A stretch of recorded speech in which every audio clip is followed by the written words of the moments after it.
Okay, welcome everybody to our Town of Neepawa meeting, December 7th, 2021. Everybody's had a chance to review the agenda. We'll move forward with a motion on that, resolution. Moved by Councilor Kostenchuk, seconded by Councilor Middle.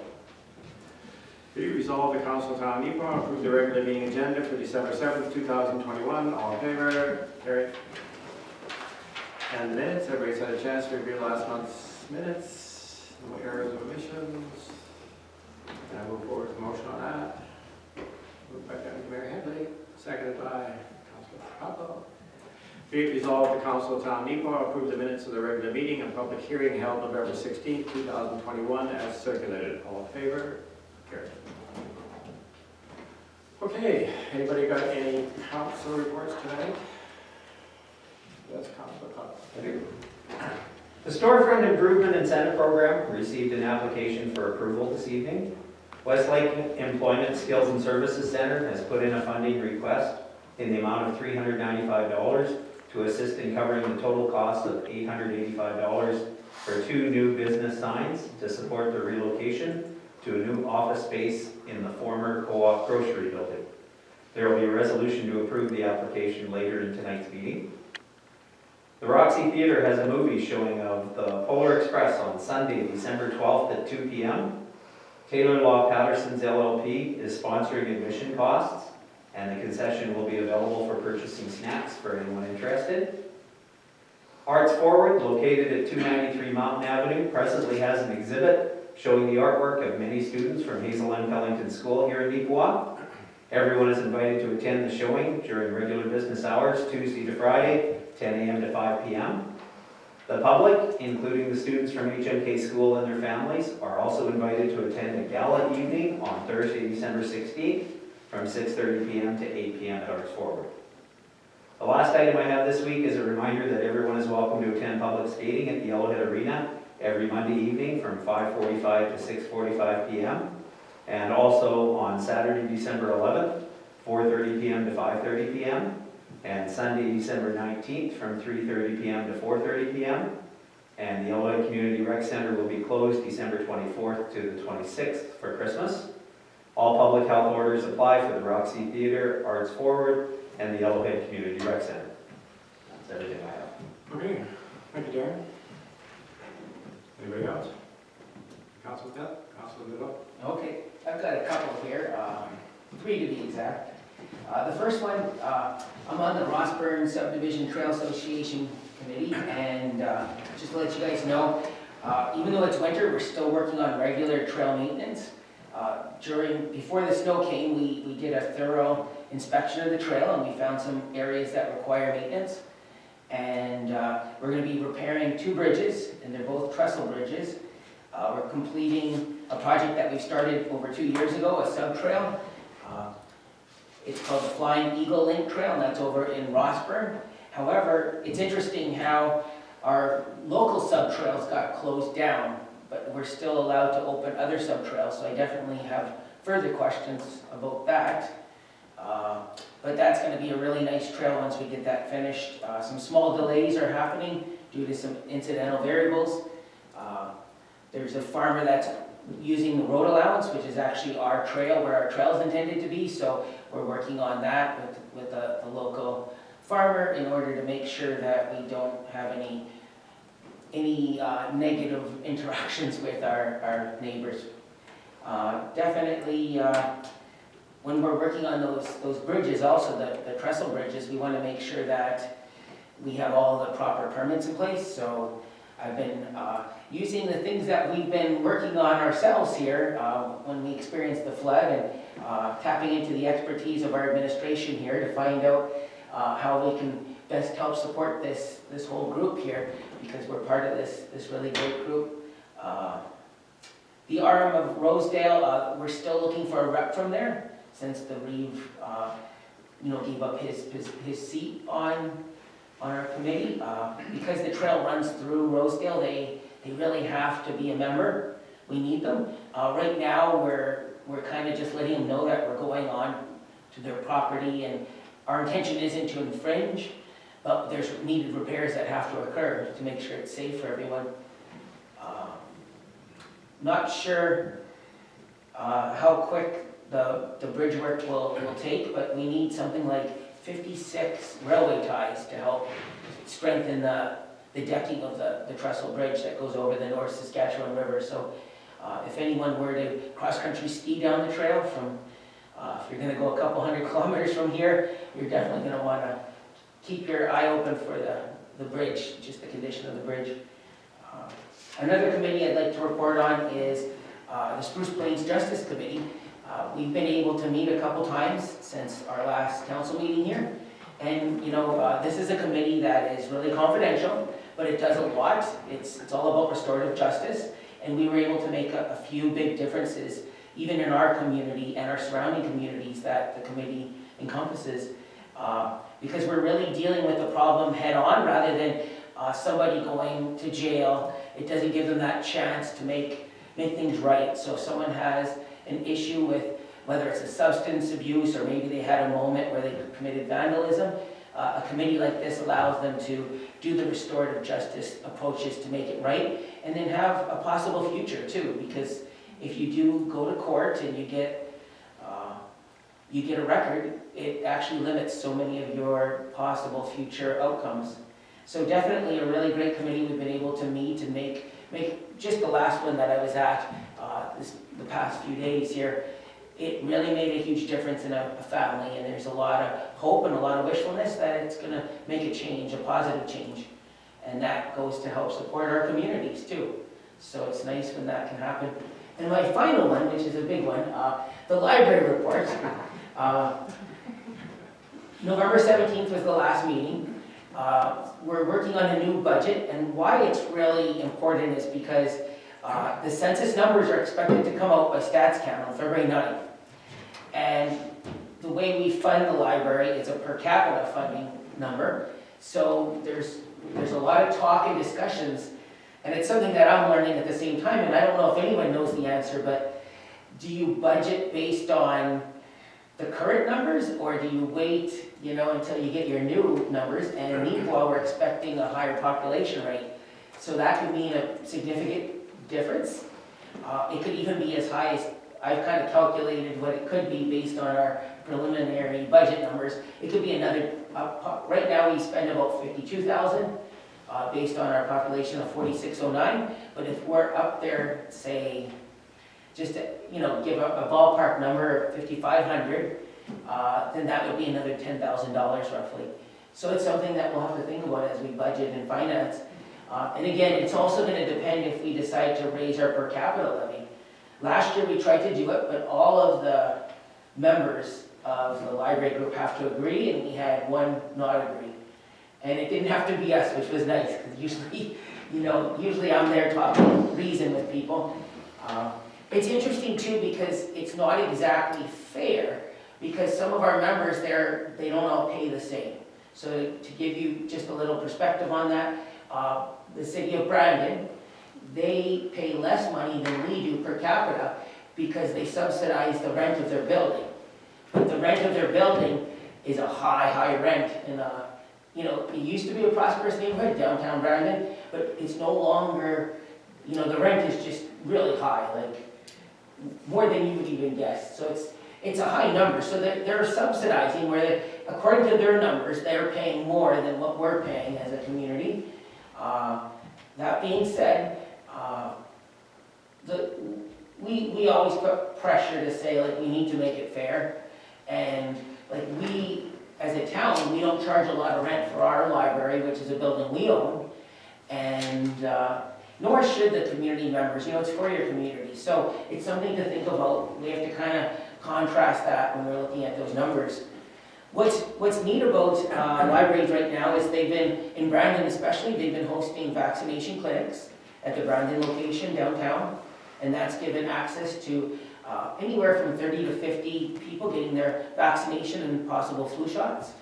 And locally here in Neepawa, and any Neepawa resident is able to take out a book from any of our libraries, so you can go to Brandon and take out a book with your library card. So that's why being part of this group is really a good thing and important to know here in Neepawa.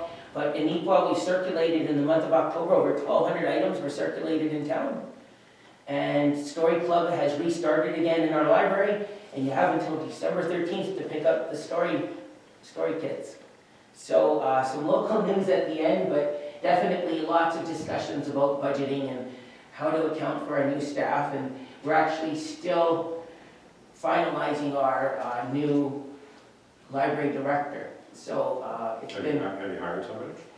We did, but it didn't work out right away. Okay. So we've made a few different proposals, but we've now found somebody that we feel is gonna fit, and they're supposed to start sometime this week or next week, so. Perfect. Thank you, Jason. Sounds like you've been busy. Definitely, since the last meeting, probably about 5 different nights of meetings, Okay. yeah. Okay, yes. Councilor Fair. Leisure Services Manager Nicole Cooper created a trade route map showing Highway 5 and 16 as major trade routes that were designated as trade routes by the province. And this was submitted to the Trans-Canada All-Head Highway Association.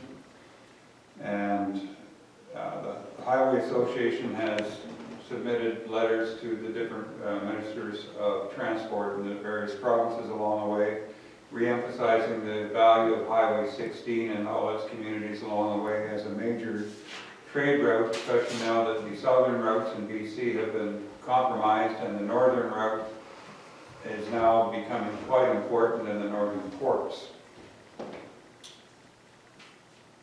And let's see, went to the AMM convention, where I got myself a nice plaque and a chance to smooch with my Minister of Municipal Relations, Johnson.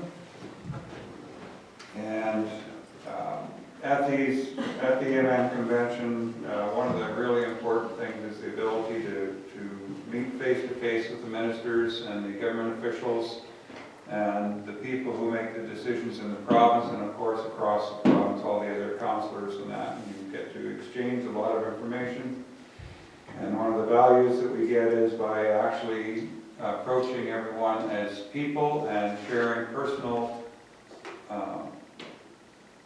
issues or personal information as opposed to municipal information, so that when you do see them again, they'll remember a very positive engagement with you as opposed to, oh, he's coming with another problem. Which kind of helped out because it wasn't too many days after that we met with Minister Johnson and Deputy Minister Bruce Gray, dealing with the Office of the Fire Commissioner and trying to get a template for a warrant that municipalities can use as opposed to trying to create their own, which is something that we had to do recently. And to also promote the fact that our planning board, our development officer, Jeff Braun, is almost credentialed for Part 3 inspections. We also met with with Minister Reyes on the apprenticeship. He's in charge of the apprenticeship or something like that, but it was to deal with water treatment plant operator training and wastewater management training and the loopholes that exist in it that are negative loopholes, making it difficult for us to train and maintain water treatment plant operators. And he listened very well, and a really good presentation was made by yourself and CAO Centisham. So those were really good meetings. And now Deputy Minister Bruce Gray knows what all my 9 grandchildren look like. Excellent. Thank you, Murray. Anybody else? Okay. Manager of Operations, Canadian. Thank you, Mayor McCutcheon. I don't think my reports will be as lengthy as council's, but they're quiet and uneventful. It's not bad. It's not bad. So as far as the RCMP construction goes, everything from all my meetings seem to be showing everything's on task and it's going well. There's been no hiccups that should really delay the project much. So everyone can kind of see the construction of what we need to go in place. That's for the cinder block construction area, so that is the cell and containment area. the entire building won't require that much work, so once they complete that zone, they can start with the remaining steel structure and move along. It should go pretty quick.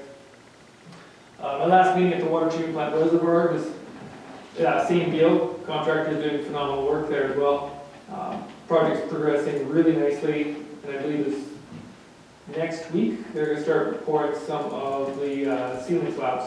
So the roof slab concrete will be, they'll be doing that in 2 or 3 sections, so they'll do that. And same thing, it's looking good. Then I looked through the site, everything craftsmanship, there's no issues whatsoever that have been brought forward by the engineers that indicate anything will slow up at all. And just on my other spare time, we've just been working on budget. So we've been going away, talking to staff, getting their wish list items. We'll see what plugs into the budget, what works, what doesn't work, and see if we have to cut anything based on their wish list. So it's moving along nice. Okay. Question, I had a resident ask me about the CN property and sidewalks. Could you kind of explain that to me, what happens out there? Will there be something, you said along Mill Street or something? Yes, so as part of our functional design and our highway permit access with MI, they wanted to see a pedestrian flow area, how we were going to modify that. So we already indicated to them that Howden would definitely receive it, Stonehouse would receive it, because they wanted to see some commuter, easy access. And in all likelihood, Mill Street will have to have it as well. So we'll tie Mill Street into the community, tie Mill Street probably right to Highway 5. But all of that is being budgeted for this year, for 2022. For 2022? Yeah, so we have still more extensive work to be budgeted in there as well. Okay, perfect, thank you.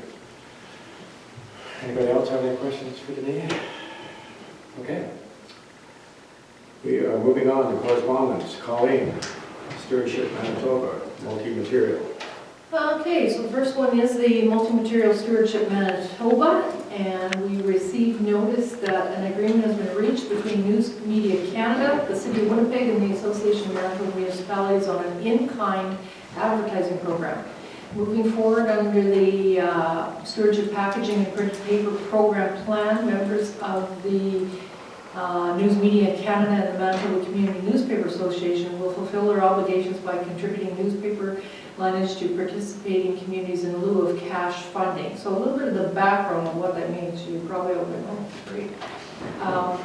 So the government of Manitoba paid newsprint fees on behalf of newspaper stewards directly to MMSM from 2010 to 2017. This payment arrangement was under the newspaper recycling agreement, which was established in 2011. It was terminated in August of 2017. So with a lack of funding from newspapers and the Manitoba government, MMSM did not have the funds to pay communities for the newspaper portion of blue box recycling. So as you are aware, every year we get a certain dollar value towards recycling items that are claimed and submitted through the province. So since that time, there was various meetings held and taking a look at what would happen with possible in-kind advertising programs where newspapers would provide communities with advertising in place of the cash funding that we used to get. After 4 years of discussions, both the AMM and the City of Winnipeg supported and approved this in-kind advertising program. So just some highlights about the program, which we're supposed to have also a Zoom meeting this week to explain it better. Manitoba newspapers will fulfill their obligations by providing advertising space to participating communities in lieu of cash. MMSM will determine the annual allocation to each community and will track the spend to ensure communities are receiving the correct amount. The amount will be converted to newspaper, print, or digital advertising space. All Manitoba newspapers will participate in the program, and a list will be included in the program guide. All communities will receive a minimum allocation regardless of what is owed. The in-kind advertising may be used for issues, events, projects related to a broad array of environmental concerns, including recycling, waste, litter, giveaway programs, tree planting, and any other purpose that would be discussed with the publishers as they arise. It can be also used for climate change, green buildings, water conservation, so all kinds of sustainable type initiatives and advertising efforts that would be in line more with recycling and reusing and reducing and complementing communities. The in-kind advertising can be used until it is exhausted, is not subject to a limited time frame. Advertisement templates will be available for communities to use at no cost. They'll work with communities on a tailored approach if needed and on an individual basis. The program will actually begin in early 2022, so there'll be lots of information that needs to be shared prior to that time so we understand what this is about. So the next steps, as of December 2021, we have been notified by MMSM that the town of Neepawa has $11,862.30 accumulated in advertising credits for the newspaper monies that have not been coming forward since 2017. This is equal to the amount withheld since that August in that particular year. And there is, like I say, a webinar this week or a Zoom meeting to explain the details of the program better for us so we understand. Okay, I guess we'll wait for that Zoom meeting.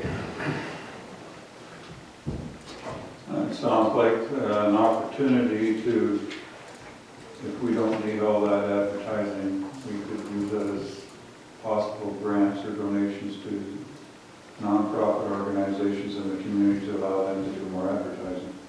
There's a possibility for sharing, but we'll find more about it this week. I know very little on this particular. It'd be really good for educating our residents on recycling. Oh. What's recycling? No. Thanks, Marie. Okay, Colleen, we've got Minister of Municipal Relations. So this was kind of nice. I'll just quickly read you what it says. This is from the Honorable Derek Johnson, the Minister of Municipal Relations. I am pleased to inform you that your municipality's joint application with the municipalities of Rosedale, North Cypress, Langford, and Glenella Lansdowne for the review of the Regional Handy Transit Program has been conditionally approved to receive funding under the 2021-22 Municipal Service Delivery Improvement Program. The assigned consultant to complete the service review is Deloitte LLP.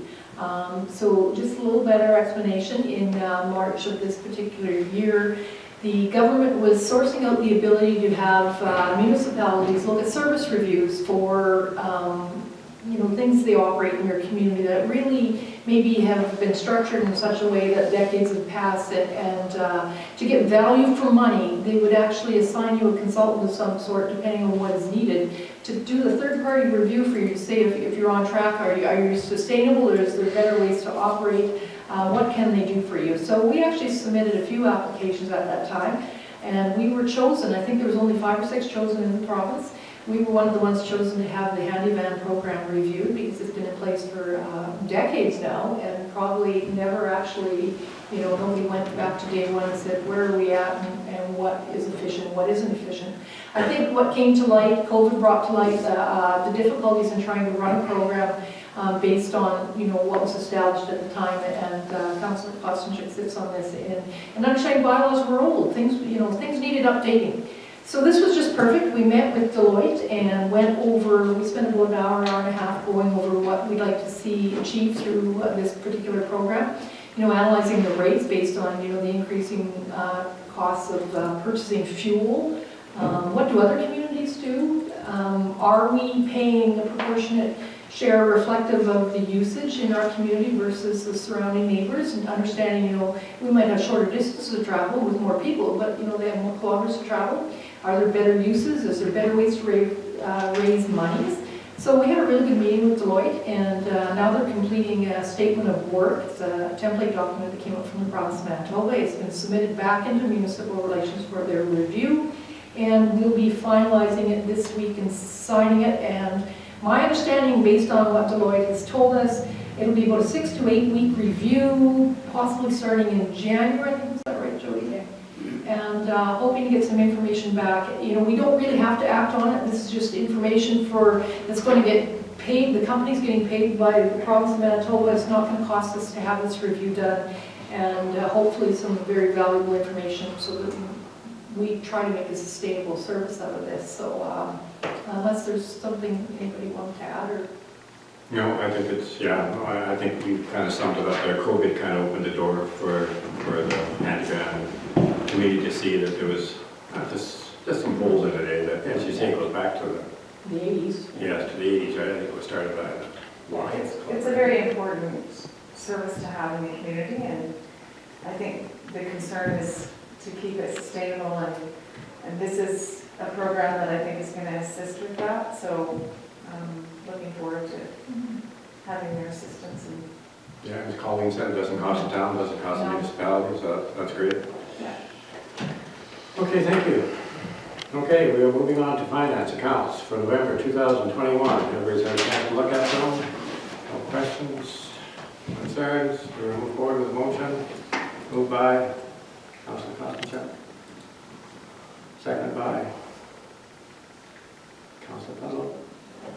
Be it resolved that we approve the accounts for November 2021 totaling $2,154,866.93 as reviewed and representing checks 202-101-976 to 202-102-165, but excluding 202-102-086. All in favor?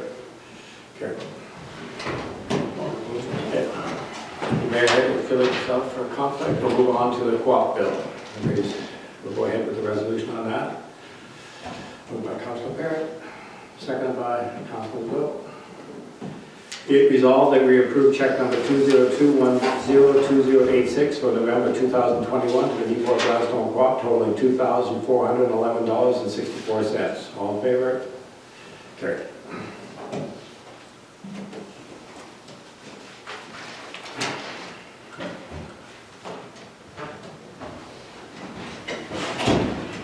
Okay, Colleen, we have a new agreement with Manitoba Infrastructure on snow removal, or an updated one. Yeah, so this is just an annual agreement. We pass a resolution every December to sign this. So we were entering into agreement with the province of Manitoba, more particularly the Minister of Infrastructure, for the plowing, windrowing, loading, and hauling of snow to the disposal site for that section of Mountain Avenue that is the provincial designation for Trunk Highway 16 west of Commerce Street. And for this particular year, and there hasn't been an increase forever, 3% increase, so we'll be getting $9,597. Any comments? So that would be the first increase in how many years? Well, I didn't go back, but it's unusual to see an increase. So is that an increase per centimeter of snow? Because the way It that's. doesn't say, the rate will reflect a 3% increase from last year. And then they name the money value of $9,597. Because generally in those wordings of those agreements, they're running a 5-year average of snowfall, Yeah. and that's how they determine your value, based on so many centimeters of snow. Okay, I guess we'll move forward with that agreement. Moved by. Second by Councilor Costigan. Be it resolved that we authorize the CEO to sign a 2021-2022 snow removal agreement with Manitoba Infrastructure. All in favor? Carried. Okay, we're back to the storefront improvement that Councilor Pablo talked about. I think that's under your umbrella, that's under Councilor Nadeau's umbrella. Are you guys had a chance to review it? And do you have any concerns? You're happy with it? It meets our criteria? Oh, sorry, Councilor. Well, just that storefront improvement program in my mind was specific for businesses and helping businesses operate. Westlake Employment Service, Skills and Service Center is a government entity. So we're having a government entity subsidize a government entity. Okay. So I do have a problem with that. Okay. So I guess, does anyone know how our rules read, Councilor Dillon? Yeah, I looked over the rules for the storefront improvement program. Just to be clear and acknowledge, I do sit on the Westlake board too. So even though it's funded by a government, and it's funded by the provincial government, but it's also funded by the communities. So the town of Neepawa is one of those communities, along with the other RMs of Brunella, Lansdowne, Westlake, Gladstone, and North Cypress, Langford. That being said, where it would meet the conditions according to the grant is it's one of the facilities or buildings within Neepawa. And similar to what we approved in the past, like with Arts Forward, they're funded also through different donations. We're also able to be funded, like the Westlake Employment Center itself is fundable through donations, but all the money we receive gets subtracted from our provincial funding. So it's one of those, if you do accept a donation, it's going to work against you too.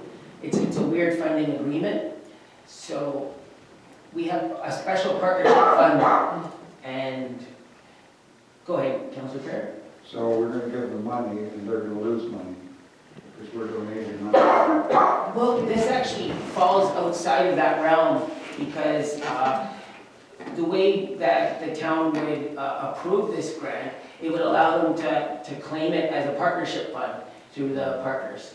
But I'm pretty sure we didn't give money to Westlake this year as a municipality. That's correct. The board, I've been on the board now for about 1.5 years, and they've had a partnership fund that has been maintained for the last couple of years, but in the near future, I think it's expected to go back to the municipal partners, just to say that, you know, we're looking to fund some new projects. So the one big thing that changed over the last couple of months is our recent move from our other location by Subway over here downtown in order to facilitate services that work better for clients and residents in Neepawa. So now it's located in the former co-op building, which has the Salvation Army and Immigration Services all right there in one spot. So you're saying, as far as you understand it, it's following the storefront improvement rules and using Arts Forward as a precedent. I mean, they did get a grant from the town, and yet we still gave them money for it. There's another similar place to Arts Forward, such as, say, the Roxy.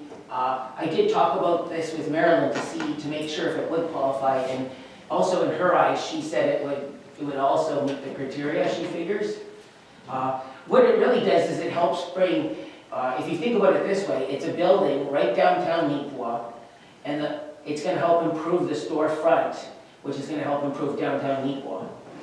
So if you never were to support that, you'd have a building that would be plain, and it wouldn't be, like, the purpose of the signs is to help provide that identity, but also to help, you know, bring an improvement to the storefront. There was one possible thing that where it didn't meet, and I'll just acknowledge that too, so that council knows, is if you go to install it ahead of time, it may not qualify. However, from what I'm gathering from the application and the signs, is we have, even though there is a sign up on the back side of the co-op, I think the goal is to have Provo Signs create 2 new signs. So that sign will be replaced because it has old information from our prior location. So I think it does meet fully the criteria, or I would have brought up my own concern. But again, you know. Okay. Any other comments? Okay. We'll move forward with the resolution. Moved by Councilor Pendle. Seconded by Councilor Nadeau.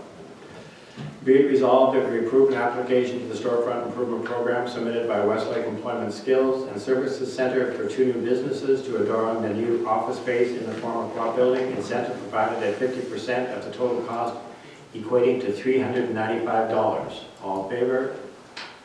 Opposed? Carried. Okay, we are down to other business. Does anybody have anything they want to say tonight before we adjourn?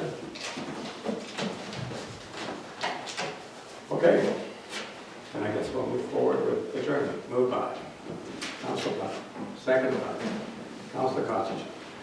Be it resolved that the Council of the Town of Neepawa do now adjourn this regular meeting of Council at 7:35 p.m. All in favor? Carried.